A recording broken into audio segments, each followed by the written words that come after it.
అతి తక్కువ ఖర్చుతో ఎలక్ట్రిక్ కార్ను తయారు చేశారు శ్రీకాకుళం జిల్లా వెంకటేశ్వర ఇంజనీరింగ్ కాలేజ్ విద్యార్థులు. Final year mechanical, electrical engineering విద్యార్థులు కలిసి సరికొత్త ఎలక్ట్రిక్ కార్ను రూపొందించారు. మార్కెట్లో ఉన్న బ్రాండెడ్ కంపెనీల ఎలక్ట్రిక్ కార్లలోనే మైనస్ పాయింట్లను దృష్టిలో ఉంచుకొని వాటికంటే ఎక్కువ సామర్థ్యంతో ఈ కారును రూపొందించారు. కారు సామర్థ్యం పెంచడానికి బ్యాటరీతో పాటు మోటార్ కూడా కీలకం. అందుకే ఈ రెండింటిపై దృష్టి పెట్టామని అన్నారు విద్యార్థులు. చిన్న స్థలంలో ఇమిడిపోయే మోటారును రూపొందించామని అన్నారు. అంతేకాదు 5గురు సౌకర్యంగా కూర్చుని ప్రయాణించేలా డిజైన్ చేశారు.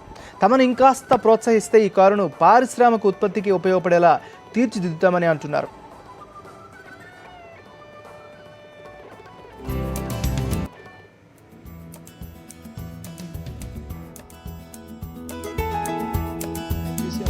సార్ ఇస్తే రన్ అవుతుంది సార్ మోటార్.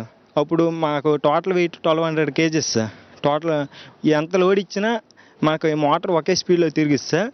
కానీ నార్మల్ వెహికల్కి ఈ వెహికల్కి రిలేషన్ ఏంటంటే ఇప్పుడు దీనికి ఛార్జింగ్ పెట్టుకోవచ్చు సార్. మోటార్ పెట్టాలంటే 6 to 8 hours charging period sir.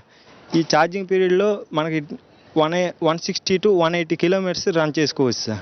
1 వోల్ట్కి 5 or 6 kilometers run చేసుకోవచ్చు సార్. పొల్యూషన్ ఎక్కువైపోతుంది. టు రెడ్యూస్ ద పొల్యూషన్ తగ్గించడం కోసమే మేము ఈ ప్రాజెక్ట్ చేసాము. By using series motor and batteries మేము పొల్యూషన్ తగ్గించామండి. అండ్ అదర్ కార్స్ కంటే మా కారు బెటర్, ఎందుకంటే ఇది eco friendly and user friendly. Operation అనేది స్మూత్గా ఉంటుంది by using clutch operation and by using 3-way switch.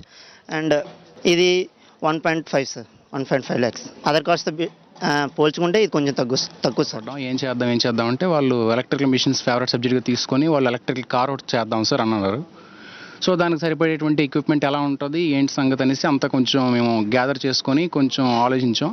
Present trending వెహికల్స్లో ట్రాన్స్పోర్టేషన్లో పెద్ద ప్రాబ్లం పొల్యూషన్ బాగా వస్తుంది, నాయిస్ పొల్యూషన్, ఇంకా చాలా టిపికల్ ఆపరేషన్స్ చాలా యాక్సిడెంట్స్ అవుతున్నాయి. సో దానికి కంఫర్ట్గా మనం ఎలా మార్చుకోవాలి వెహికల్స్ని ట్రాన్స్పోర్టేషన్ సిస్టమ్కి, మన ఎంటైర్ ఆటోమొబైల్ ఇంజనీరింగ్ వరల్డ్కి మనం ఎలాంటి వెహికల్స్ ఇవ్వగలగాలి అని ఆలోచించి ఎకో ఫ్రెండ్లీ వెహికల్స్ మీన్స్ ఈ vehicles like eco friendly vehicles అంటే ఎలక్ట్రిక్ వెహికల్స్ లాంటివి డెమాన్స్ట్రేట్ చేస్తూ అలాంటివి కన్స్ట్రక్షన్ చేస్తూ డెవలప్ చేద్దామని ఒక ఆలోచనలో ఈ కార్ చేయడం జరిగిందండి.